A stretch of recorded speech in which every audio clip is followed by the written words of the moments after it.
Salam əziz şagirdlər, mən Əfsanə Həsənova. Bugün sizlərlə Türkmay tarixində keçirilmiş 7-ci siniflər üzrə olan təkmilləşdirmə sınağının izahına baxırıq. Gəlin ilk olaraq dinləmə mətnimizi dinləyək. Watching television is entertaining. Sam loved watching television. He watched it all the time. He watched it in the morning. He watched it in the afternoon. He watched it in the evening. He loved watching it late at night. The television was always on in Sam's house. There's always something to watch on television. Sam watched cartoons. Sam watched the news. Sam watched sports. Sam watched documentaries. Sam watched movies. Sam watched sitcoms. Sitcoms were his favorite to watch. Watching television can be good for you. Watching television is relaxing. Watching television is informing. Watching television can bring people together. Sam liked watching television with friends. Sam recorded television shows. He had a device that would record shows. Sam recorded all his favorite shows. He rewatched them all the time. Sam had many recordings. Sam wants to be an actor. He wants to appear on television. It is his dream. Deməli, birinci sualımızda yanlış olan variantı istəyir bizdən. Gəlin baxaq. B variantına baxın. He didn't watch it at night. Gecələr televizor izləmirdi, amma bütün gün demək olar ki, televizor izləyirdi. Hətta sevdiklərinə təkrar baxırdı, onları rekord edirdi. Yəni bu dinləmə ümumiyyətlə televizor sevdalısı bir şəxsdən danışır. İkincidə what did he record? Nəyi rekord edirdi? Nəyin səsini yazdırdı? Şovları. Yəni baxırdı və xoşuna gəlirdi deyə yenidən onları rekord edirdi. Düzgün cavabımız Y variantı olacaq. Üçüncüdə what was his favorite? Onun sevdiyi nə idi? Daha çox sitcomları sevirdi. Dinləmədə eyni cümləmiz keçdi. Dördüncüdə what did he want to be? Nə olmaq istəyir? Təbii ki, televizoru çox sevən biri aktyor olmaq istəyər ki, bütün gün televizorda görünsün. Elə mətnimizin son cümlələri idi dinləmənin. Düzgün cavabımız A variantı olacaq. 5-də isə bizdən düzgün variantı istəyir ki, B variantına baxın. Watching TV is informing. Məlumat vericidir. 3 dəqiqə. B variantı olacaq. A variantında deyir ki, istirahətsizdir, yəni istirahət verici deyil. C variantında bizim üçün yaxşı deyil. Sam likes watching TV alone. Yalnız izləməyi xoşlayır, amma yalnız yox, dostları ilə izləməyi xoşlayırdı. Watching TV is entertaining. Əyləncəli deyildi, amma əksinə əyləncəli idi. Deməli, 6-cı sualda baxın, the most üstünlük dərəcəsinin göstəricisidir və biz the mostdan sonra sifəti adi formada yazmalıyıq. Bir sözdə həm ost, həm est olmaz deyə A variantını çıxarım. Happily zərfdir. The mostdan sonra zərf yazmıram. C variantında the most rich person you've ever met deyə bilərəm. Sifətin adi forması olmalıdır. D variantında da, Y variantında bir sözdə həm most, həm est olmaz. 7-ci sualda afraid of biz bilirik ki, oflu birləşmə ümumiyyətlə sözündən sonra əyncili forma yazırıq. Və baxın, infinitiv, adjective infinitiv qaydasına əsasən öyrənmişdik ki, to, enough, yəni ki, to üstəgəl sifət, sifət üstəgəl enough və özündən sonra mütləq ki, to'lu feil gəlməlidir. Yəni burada gələn feilimin önündə to olmalıdır. Bir dənə baxıram ki, C variantında var. 8-ci sualda while varsa öyrəndik ki, while'ın adətən hər iki tərəfi keçmiş davam edici zamanda olur. Hər iki tərəf keçmiş davam edici zamanda bir dənə A variantında var. Uzlaşmaya əsasən də tapa bilərsiniz uşaqlar. Baxın, B variantında drank talks uzlaşma yoxdur. Bir keçmiş, bir indiki. C variantında indiki keçmiş. D variantında indiki keçmiş. Y variantında təkcə ing-li sözlər xəbər kimi verə bilmirəm. 9-cu sualda Azra blonde hair but now she has brown hair because she yesterday. Baxın, burada cümlənin sonunda yesterday var. Və baxırıq ki, baxın, keçmişlə indikini müqayisə edir. Baxın, but now, amma indi. Deməli, keçmişdə sarışın olubdu. İndi də boyuyub deyə, qızılı olub deyəsə, qızılıdır. She has brown, qəhvəyi saçlar var. Deməli, burada mən baxın, used to qaydasını istifadə edə bilərəm də. Düzdür, C variantına baxın. Azra used to have blonde hair. Azra'nın deyir ki, sarışın saçları var idi, olardı. Amma indi deyir onun qəhvəyi saçları var. Çünki dünən boyadıb. Dünən də yesterday keçmiş zamanda day boyamaq. 10-cu sualda sentence in zero conditional. Zero conditionalda hər iki tərəf present simple quruluşunda olmalıdır. Gəlin baxaq. If it rains, I take my umbrella to work. Əgər yağış yağsa, mən çətirimi götürərəm. A variantımız doğrudur. B variantında if I take my umbrella to work, it rains. Deyir, əgər çətirimi işə götürsəm, yağış yağar. Yəni, yağışın yağmağı mənim işə çətir götürməyimlə asılıdır.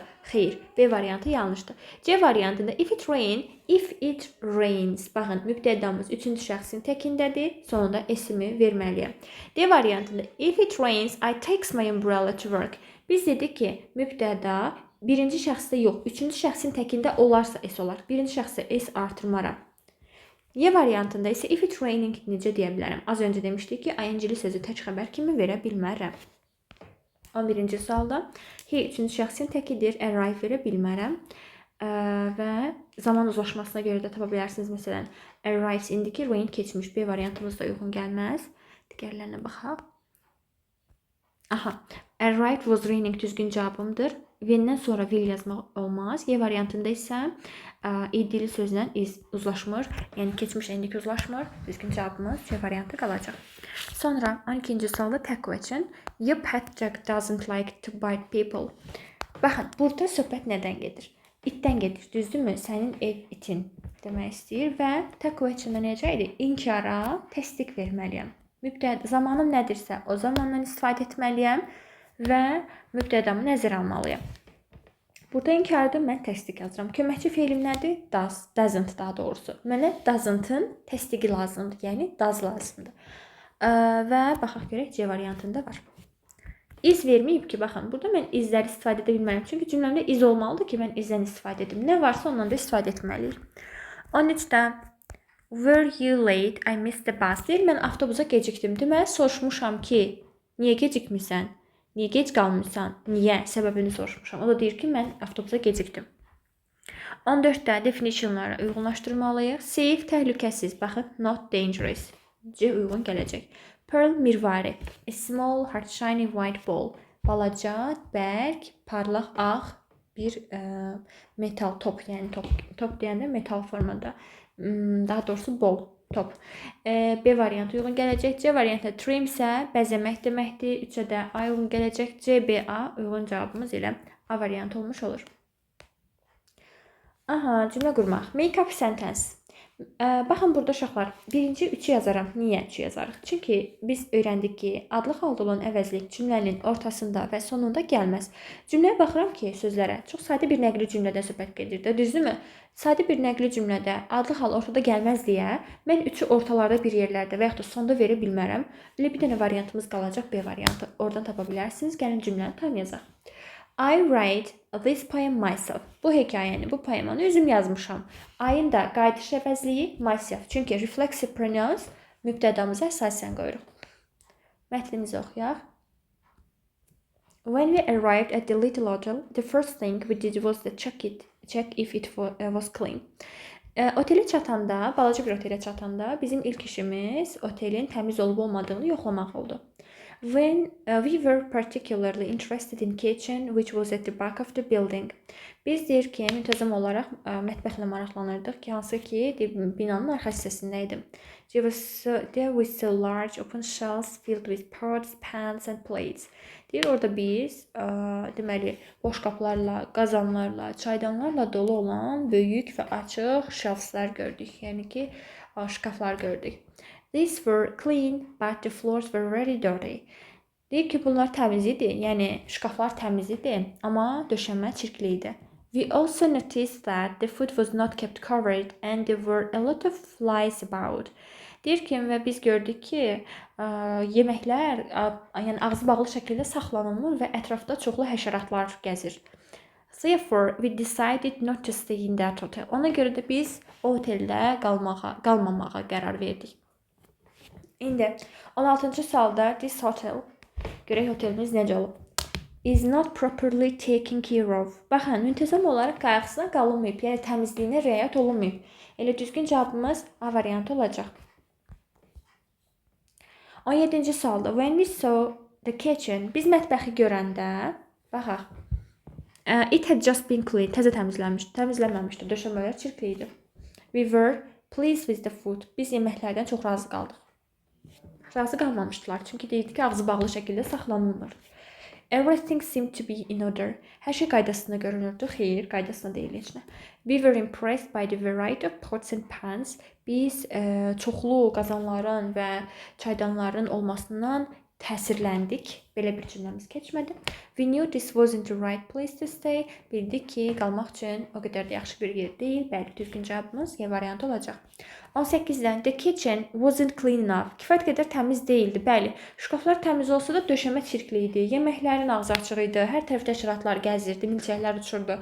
B variantında was in a separate building. Ayrı bir binada idi. Had a bad smell. Pis qoxusu var idi. Looked neat and tidy. Təmiz və səliqəli görünürdü. Was dirty except the floors. Baxın, burada uşaqlar çaşdıra bilər sizi. Was dirty except for the floors. Döşəmələrdən başqa hər yer çirkli idi. Amma bizim mətnimizdə nə dedik? Döşəmədən başqa təmiz idi. Yəni şkaflar təmiz idi, döşəmə çirkli idi. Burada isə deyir ki, döşəmələr təmiz idi. 19-da it in bold qara hərflə verilmiş it nəyə aiddir? Hansı sözə aiddir? Gəlin baxaq. Ümumiyyətlə, belə bir sual görəndə uşaqlar altına xətt çəkilmiş sözdən, yəni olan cümlədən öncəki cümləni oxuyun həmişə. O artıq sizin cavabınızı verəcək. Baxın, it was clean, təmiz idi. Nə təmiz idi? Biz nəyi yoxlamışıq? When we arrived at the little hotel, the first thing we did was to check if it was clean. Otelə çatanda ilk işimiz təmiz olub olmadığını yoxladıq. Nəyin? Otelin təmiz olub olmadığını yoxladıq. Elə burada düzgün cavabımız olacaq B variantı. 20-ci sualda isə tidy sözünün opposite meaning, yəni ki, əks mənalı sözünü istəyir bizdən. Tidy təmiz deməkdir, mənə lazımdır çirkli, çünki əks məna olacaq dirty. Düzgün cavabımız Y variantı.